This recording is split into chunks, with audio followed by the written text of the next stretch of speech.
दोस्तों नमस्कार। मैं धीरेन्द्र अवस्थी। हरियाणा विधानसभा चुनाव में वोट चोरी कर हरियाणा में सरकार बनाने के आरोपों का दाग धोने के लिए क्या भारतीय जनता पार्टी की सरकार कुछ भी ऐसा करने पर आमादा है जो संविधान सम्मत नहीं हो।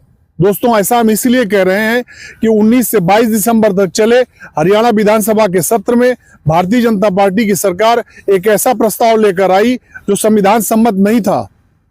दोस्तों, हम बात कर रहे हैं 22 दिसंबर को, यानी सत्र के अंतिम दिन भारतीय जनता पार्टी की सरकार की तरफ से विधानसभा में लाए गए चुनाव सुधारों पर चर्चा के लिए प्रस्ताव पर। दोस्तों, चुनाव से जुड़े किसी भी तरीके की चर्चा, किसी भी तरीके का निर्देश, किसी भी तरीके का सुधार विशुद्ध चुनाव आयोग के अधिकार क्षेत्र में आता है। इस पर अगर चर्चा हो सकती है तो संसद में चर्चा हो सकती है। राज्य विधानसभा के डोमेन में यह विषय कतई नहीं आता। लेकिन नायब सिंह सैनी की ओर से दिए गए बयान से यह जाहिर हुआ कि सरकार हरियाणा विधानसभा में वोट चोरी का जिस तरीके से आरोप उस पर लगाया गया है, उस कलंक का दाग वो किसी भी तरीके से छुड़ाना चाहती है।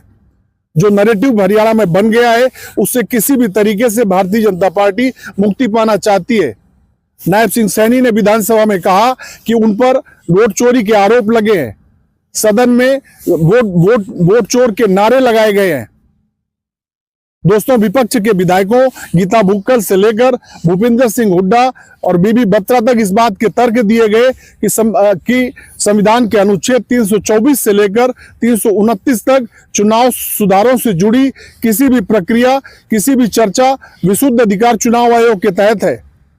संसद इस पर चर्चा कर सकती है, लेकिन राज्य की विधानसभा में इसको लेकर कोई चर्चा नहीं हो सकती। लेकिन भारतीय जनता पार्टी इस पर आमादा थी कि नहीं, उसको चर्चा करानी है। विपक्ष के विधायक जमकर इस पर हंगामा करते रहे, नारेबाजी करते रहे। विपक्ष के विधायकों की नारेबाजी भी इसमें दिलचस्प थी।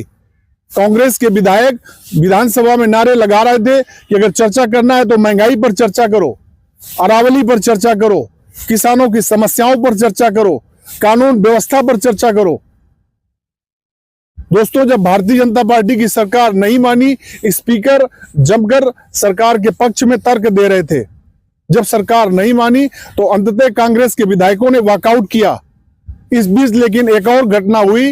वो घटना ये थी कि कैबिनेट मंत्री विपुल गोयल पर यह आरोप लगा कि उन्होंने गाली दी, जिसके बाद कांग्रेस के विधायक फिर वापस आ गए। हालांकि विपुल गोयल ने उसको लेकर सॉरी बोला।